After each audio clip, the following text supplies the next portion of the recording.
یسوع المسیح ہمارے منجی یشوع مشیح کے عظیم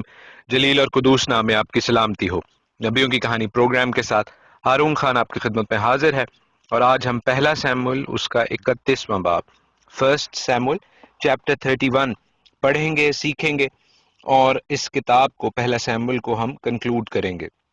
خداوند کا شکریہ ادا کرتے ہیں اس کی تمام نعمتوں اور برکتوں اور بخشوں کے لیے، اس کے کلام کے لیے، اور اس پریویلیج کے لیے، اس اعزاز کے لیے جو ہمیں دیتا ہے کہ ہم اس کے کلام کو سیکھ سکیں۔ اور ہم نے نہایت تفصیل سے اس کتاب کے 31 ابواب کو، 31 چیپٹرز کو سیکھا ہے، اور آگے جب کل سے ہم دوسرا سیموئیل شروع کریں گے تو وہ بھی اسی کتاب کا تسلسل ہے۔ اٹ از ان کنٹینیویشن، کوئی نئی یا ڈفرینٹ یا مختلف کتاب شروع نہیں ہو گئی۔ میں نے آپ کو بتایا جب ہم نے پہلا سیموئیل شروع کیا، تعارفی پروگرام کیا، انٹروڈکٹری پروگرام کیا، تو میں نے آپ کو بتایا تھا کہ پہلا سیموئیل، دوسرا سیموئیل، پہلا سلاطین جن کو راجے کہتے ہیں، اور دوسرا سلاطین، یہ چاروں کتب جو ہیں یہ ایک اکٹھی کتاب تھی جس کو بک آف کنگڈمز کہتے تھے، بادشاہت کی کتابیں۔ اور بعد میں 12ویں صدی عیسوی میں جب ایک بشپ صاحب نے ان کو تقسیم کیا لیٹن کے لیے، لاطینی زبان کے بائبل کے لیے، تو تب سے ان کی تقسیم جو ہے وہ بڑھی ہی ہے، اور یہ 4 سیپریٹ کتب میں ہوئی تاکہ جو تورا سکرول ہے، جو جن کے اوپر یہ لکھا جاتا تھا، وہ آسان ہو جائے چھوٹا چھوٹا کر کے اٹھانا۔ اس کے علاوہ اس کا کوئی اور مقصد نہیں تھا۔ سو کل سے جب ہم دوسرا سیموئیل شروع کریں گے کتاب، تو وہ کوئی مختلف کتاب نہیں ہے، وہ اسی کتاب کا تسلسل ہے۔ اور اس کتاب میں ہم کیا دیکھ رہے ہیں، اس چیپٹر میں انفیکٹ ہم کیا دیکھ رہے ہیں، 31 چیپٹر آف فرسٹ سیموئیل، کہ جو انیویٹیبل اینڈ ہے ساؤل بادشاہ کا، جو کہ ہونا تھا اس کے ساتھ وہی ہوا، اور جس طرح وہ وائلنٹلی زندہ رہا، جس طرح وہ ظلم مظالم کر کے زندہ رہا، اسی طرح ظلم سے بھرپور بڑی ٹریجک اس بادشاہ کی ڈیتھ ہوتی ہے۔ اور میں اس میں کوئی گلوٹنگ فیل نہیں کر رہا، نہ ہی کوئی میں ایسی کوئی بات محسوس کرتا ہوں جس کی وجہ سے کوئی کانڈمنیشن کی جائے، کیونکہ جہاں پر جو لکھا ہوا ہے اس حوالے سے ہمیں پڑھنے کی، سیکھنے کی، سمجھنے کی ضرورت ہے کہ اگرچہ بڑا مختصر سا باب ہے، اس کے باوجود میں اور آپ آنکھیں بند کر کے بھی یہ محسوس کر سکتے ہیں کہ لڑائی کتنی شدید تھی، اور قتل و غارت کتنا زیادہ ہوا تھا اس لڑائی میں، اور اس جزریل کی وادی میں، the valley of جیزریل۔ جی ہاں، یہ وہی وادی ہے جہاں پر بہت سی لڑائیاں پہلے ہوئیں، بعد میں بھی ہوئیں، اور ایک بہت اہم لڑائی خداوند یسوع المسیح ہمارے منجی یشوع مشیح کی سربراہی میں ہونے والی ہے، جس کو وار آف آرمگیڈن، ہرمجدون کی لڑائی کہتے ہیں۔ اس کے بارے میں ہم سیکھتے جائیں گے، اور جب ہم اگلی کتب میں جائیں گے، لیکن میں آپ کو اس حوالے سے، اس باب کے حوالے سے ایک پیرلل، ایک متوازی باب کے بارے میں بتا دوں، جو کہ فرسٹ کرونیکلز چیپٹر 10 ہے، پہلا تواریخ اس کا 10واں باب۔ اس میں اس لڑائی کے بارے میں، اس جنگ کے بارے میں جو کہ فلسطینیوں اور اسرائیلیوں کی ہوئی، جو کہ ساؤل کی وفات کے حوالے سے ہے، اس میں مور اور لیس ایک جیسے ہی ابواب ہیں، تھوڑی سی ایک مائنر ویریشن ہے، ایک ذرا سا ایکسپلینیشن ہے انفیکٹ، اور وہ ہماری مدد کرے گی، اس کو بھی میں آپ کو آج سکھاؤں گا اور بتاؤں گا۔ یہ لڑائیاں جو ہوتی تھیں، یہ جنگیں جو ہوتی تھیں، یہ کئی دفعہ جلدی ختم ہو جاتی تھیں، گھنٹوں میں، کئی دفعہ دنوں تک چلتی تھیں، لیکن ایک بات طے ہے کہ یہ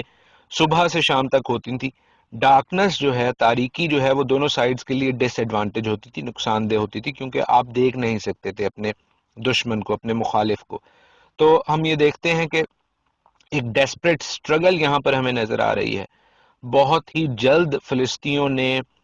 زیرو ان کر لیا ہے، انہوں نے فوکس کیا ہے ساؤل کو اور اس کی فیملی کو مارنے میں۔ اور ایسے ہوتا کیا تھا کہ بادشاہ کو یا اس کی امیجیٹ فیملی کو اگر آپ مار دیں گے تو جو باقی لوگ ہیں ان کا مورال جو ہے وہ ڈاؤن ہو جاتا ہے، ان کی ہمت اور حوصلہ جواب دے جاتی ہے۔ اور ہم دیکھتے ہیں کہ بہت جلدی فلسطینیوں نے ساؤل کو، اس کے بیٹوں کو مار دیا۔ ساؤل کے بیٹوں کو پہلے مارا ہے، وہ دوسری آیت جب ہم دیکھتے ہیں تو ہم اس میں بڑا آسانی سے اس کو دیکھ سکتے ہیں، سمجھ سکتے ہیں کہ ساؤل کے 3 بیٹے یونتن، ابیناداب اور ملکیشو کو انہوں نے مار دیا ہے، اور ساؤل پر یہ جنگ اب بھاری ہو گئی ہے۔ تیر اندازوں نے اسے جا لیا ہے، اور وہ تیر اندازوں کے سب سے سخت مشکل میں پڑ گیا۔ They've zero done on King Saul, King Saul کے جو ہے دن ختم ہوتے جا رہے ہیں، اس کا ٹائم ختم ہوتا جا رہا ہے۔ تیر اندازوں نے جو اس کو جا لیا ہے، تو اس حوالے سے ہم دیکھتے ہیں کہ جو جوش لٹریچر ہے، جو اور تاریخی کتب ہیں، وہ ہمیں یہ بتاتی ہیں کہ ساؤل جو ہے وہ اپنے پیٹ والے حصے میں، اپنی انٹسٹائنز والے حصے میں زخمی تھا، اور یہاں پر تیر والوں نے اس کو پکڑ لیا تھا، اس کو مار آلموسٹ، جہاں پر اس کے بیٹوں کو پوری طرح مار دیا تھا، ساؤل چونکہ سخت جان تھا وہ بھی مرا نہیں تھا۔ اور یہ جانتے ہوئے کہ ساؤل کی زندگی جو ہے اب وہ دشمن کے ہاتھ میں جا سکتی ہے، جہاں پر وہ اسے مزید زیادہ ٹارچر کر سکتے ہیں، اس پر تشدد کر سکتے ہیں، ساؤل اپنے سلاح بردار سے کہتا ہے کہ مجھے مار دے، کیوں مجھے یہ نامختون لوگ، یہ مخالفین جو ہیں مجھے مزید تنگ کریں اور ماریں اور مجھ پر تشدد کریں۔ ہم دیکھتے ہیں کہ ساؤل کا سلاح بردار بالکل اس کو ریفیوز کر دیتا ہے۔ مالک کا حکم تو ہے، لیکن کیا وہ ڈر گیا تھا؟ نہیں، اس کی ڈیوٹی یہ تھی کہ وہ اپنے مالک کو بچائے، اور اگر مالک مر جاتا ہے تو پھر سلاح بردار کا زندہ رہنا کوئی معنی نہیں رکھتا۔ اور یہ چیز ہم اگلی آیات میں دیکھیں گے۔ چھوٹا سا باب ہے، میری ہمیشہ کی طرح آپ سے پھر یہی درخواست ہوگی کہ اس کو ضرور پڑھیے گا۔ صرف 12 یا 13 آیات ہیں اس باب میں، اور جب آپ اسے پڑھتے ہیں تو آپ کو اندازہ ہوگا کہ ساؤل کی مشکلات کتنی بڑھ چکی تھیں، اور اس کانٹیکسٹ میں سلاح بردار نے اس کو کیوں انکار کیا تھا۔ دوسری بات ہم یہ جانتے ہیں کہ جس طرح داؤد نے ساؤل پر ہاتھ چلانے سے اپنے آپ کو باز رکھا کیونکہ وہ خداوند کا ممسو تھا، اسی طرح ساؤل کے سلاح بردار نے بھی، اس کے پرسنل آرمر بیرر نے بھی اس پر ہاتھ اٹھانے سے پرہیز کیا، کیونکہ وہ خداوند کا ممسو تھا، اور اس کی ڈیوٹی یہ تھی اس سلاح بردار کی کہ وہ اپنے بادشاہ کو محفوظ رکھے، اور اگر محفوظ نہیں رکھ سکتا تو اس کی جان کا بھی کوئی فائدہ نہیں تھا۔ اور ہم دیکھتے ہیں کہ ایسا ہی ہوتا ہے جب ساؤل کی وفات ہوتی ہے، ساؤل اپنے آپ کو اپنی تلوار پر گرا کر مارتا ہے، تو اس کا سلاح بردار بھی، اس کا پرسنل آرمر بیرر بھی یہی کرتا ہے کہ وہ بھی اپنے آپ کو مار لیتا ہے۔ اب چھٹی آیت جو ہے اس کے حوالے سے میں آپ کو تھوڑا سا تفصیل سے بتاؤں گا، کیونکہ یہاں پر لکھا ہے کہ ساؤل اور اس کے تینوں بیٹے اور اس کا سلاح بردار اور اس کے سب لوگ اسی دن ایک ساتھ مر مٹے۔ اب اس حوالے سے ہمیں لگتا یہ ہے کہ جیسے سارے اسرائیلی اس دن مر گئے، لیکن 7ویں آیت میں تھوڑی سی کانٹرڈکشن نظر آتی ہے، تھوڑا سا تضاد نظر آتا ہے کہ جب ان اسرائیلی مردوں نے جو اس وادی کی دوسری طرف اور یردن کے پار تھے یہ دیکھا کہ اسرائیل کے لوگ بھاگ گئے اور ساؤل اور اس کے بیٹے مر گئے، تو وہ شہروں کو چھوڑ کر بھاگ نکلے اور فلسطین آئے اور ان میں رہنے لگے، یعنی سارے اسرائیلی تو نہیں مرے تھے۔ سو اصل میں ہوتا کیا ہے، ہم یہی چیز میں نے جیسے آپ کو شروع میں بتایا کہ پہلا تواریخ اس کا 10واں باب، اس میں یہ ساری چیزیں منوعن ایسے ہی لکھی ہوئی ہیں، لیکن تھوڑی سی ایکسپلینیشن وہاں پر بہتر ہے۔ پہلی تواریخ اس کا 10واں باب اور اس کی بھی چھٹی ہی آیت، فرسٹ کرونیکلز 10:6، وہاں پہ لکھا ہے کہ ساؤل مر گیا اور اس کے تینوں بیٹے بھی اور اس کا سارا خاندان یک لخت مر مٹا۔ سو جو ہم سیموئل میں دیکھ رہے ہیں کہ اس کے سارے لوگ، تو یہ بیسیکلی اس کے خاندان کے سارے لوگوں کا ذکر ہے، یہ ساری اسرائیلی آرمی کا ذکر نہیں ہے۔ انہوں نے شکست تو کھائی اور بہت سے لوگ مر بھی گئے، لیکن سارے کے سارے اسرائیلی آرمی نہیں مری، یہ صرف ساؤل کی فیملی کا ذکر ہو رہا ہے اس آیت میں،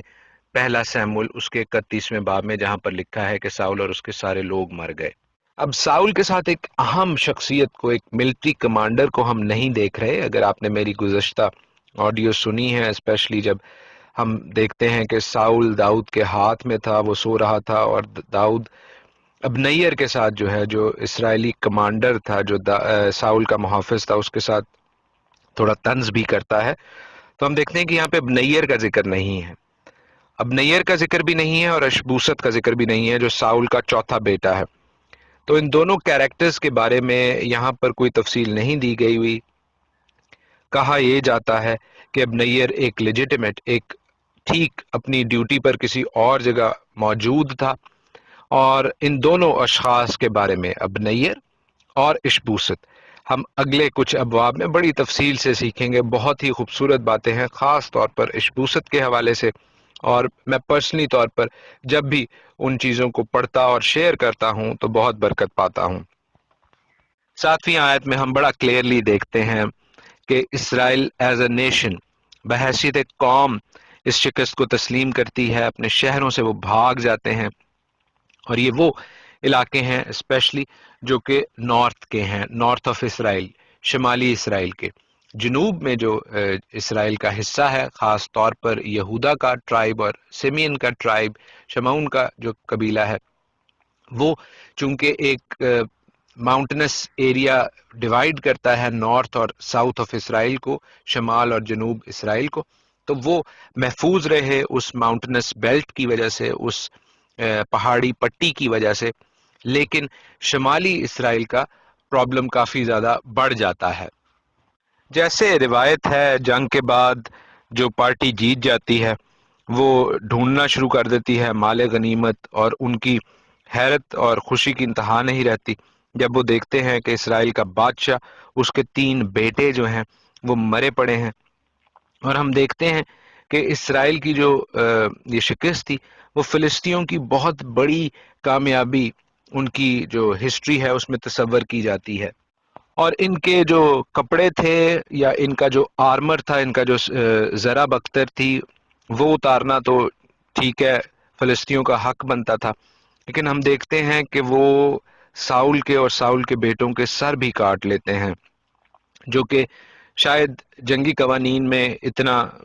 ٹھیک بات نہیں تھی، لیکن جیسے کہتے ہیں کہ جنگ میں سب کچھ جائز ہے، تو یہاں پر ہم کافی ہیوملیشن دیکھتے ہیں، بے عزتی دیکھتے ہیں ساؤل کے بیٹوں کی لاشوں کے حوالے سے۔ ساؤل کے جو کپڑے ہیں، ساؤل کی جو چیزیں ہیں، ہم دیکھتے ہیں وہ فلسطی اپنے بت خانوں میں رکھوا دیتے ہیں تاکہ اپنے لوگوں کو بتا سکیں کہ ان کے خدا نے ساؤل کو شکست دی ہے، اسپرچولی وہ اپنے آپ کو سپیریئر ثابت کر رہے ہیں، روحانی طور پر اپنے آپ کو برتر ثابت کر رہے ہیں اسرائیل کے اگینسٹ، اور اسرائیل کے لیے جیسے میں نے کہا ایز اے نیشن یہ بڑی پریشانی کا اور مشکل کا ٹائم ہے۔ ہتھیاروں کو کہاں پر رکھ دیا گیا؟ استارات کے مندر میں۔ استارات، جی ہاں، یہ وہی استارات ہے جس سے اشتور یا ایسٹر لفظ نکلا ہے، اور ان کی جو جسم ہیں ان کو ہم دیکھتے ہیں کہ بیت شان کی دیوار پر جڑ دیا گیا ہے۔ اب بیت شان وہ علاقہ تھا جو کہ فلسطی پہلے کنٹرول کرتے تھے، یہ وہ ٹریڈ روٹ تھا جس کے اوپر فلسطی قبضہ کرنا چاہتے تھے، اور یہاں پر جو قلعہ تھا، جو فورٹریس تھا، اس کو اوپر انہوں نے ساؤل کے اور ساؤل کے بیٹوں کی لاشوں کو جڑ دیا تاکہ لوگوں کو عبرت ہو، تاکہ کوئی بھی جو ہے وہ فلسطینیوں کے مقابلے پہ لڑنے نہ آئے۔ تو ہم دیکھتے ہیں کہ فلسطین پوری طرح گلوٹ کر رہے ہیں، فخر کر رہے ہیں، اور اپنی اس جنگی فتح کو جو ہے وہ لوگوں کے ذہنوں میں نقش کرنے کے لیے، اس کو پرومیننٹ کرنے کے لیے ہر ہتھ کنڈا استعمال کر رہے ہیں۔ اب یہ 20 جلاد کے لوگ یہ سنتے ہیں تو وہ غیرت کھاتے ہیں، اور ہم دیکھتے ہیں کہ وہ جا کر ان لاشوں کو اٹھا کر لے آتے ہیں، اور ان لاشوں کے حوالے سے بھی میں آپ کو بتاتا ہوں، لیکن یہ 20 جلاد کے لوگ ہی کیوں لے کے آئے؟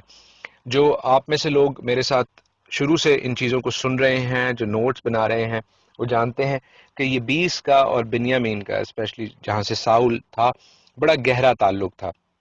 جب قاضیوں کی کتاب میں، قضات کی کتاب میں ہم دیکھتے ہیں کہ بنیامین کی باقی قبائل کے ساتھ لڑائی ہوتی ہے، کیونکہ بنیامین میں سے کچھ لوگوں نے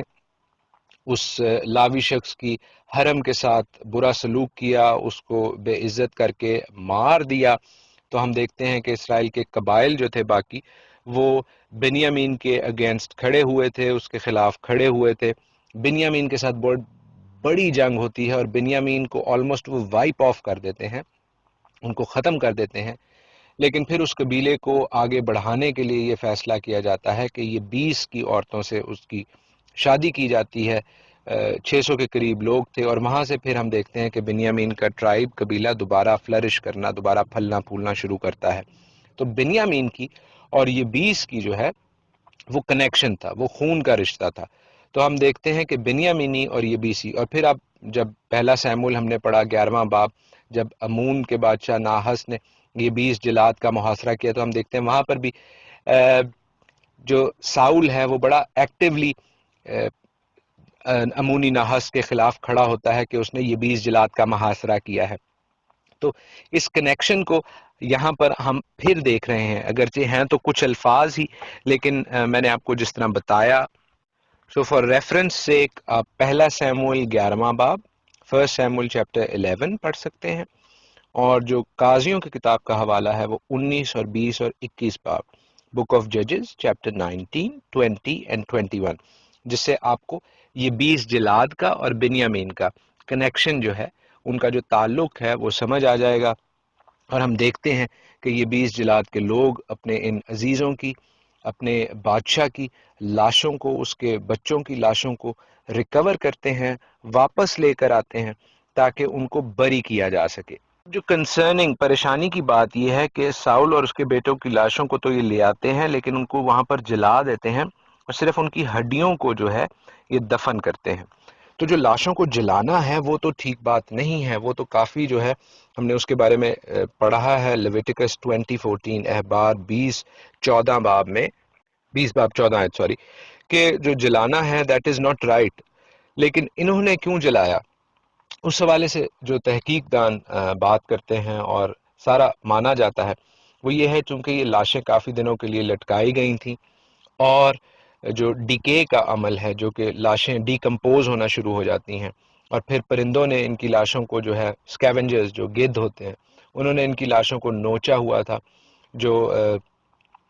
تیر اندازوں نے بھی ان کی لاشوں کا حشر خراب کیا ہوا تھا۔ تو ان کی جو باڈیز تھیں وہ ڈکے ہونا شروع ہو گئی تھیں، وہ گلنا شروع ہو گئی تھیں۔ تو اس چیز کو ختم کرنے کے لیے ان لوگوں نے جلایا، اور پھر اس طرح نہیں جلایا کہ وہ بالکل ہی ختم ہو جائیں، ہڈیاں وہ ایشز بن جائیں، بلکہ اتنا جلایا کہ وہ ہڈیوں کو پھر دفن کر سکیں۔ نہایت افسوسناک اینڈ ساؤل کا اور اس وقت نیشن اسرائیل کا، قوم اسرائیل کا بھی ہے۔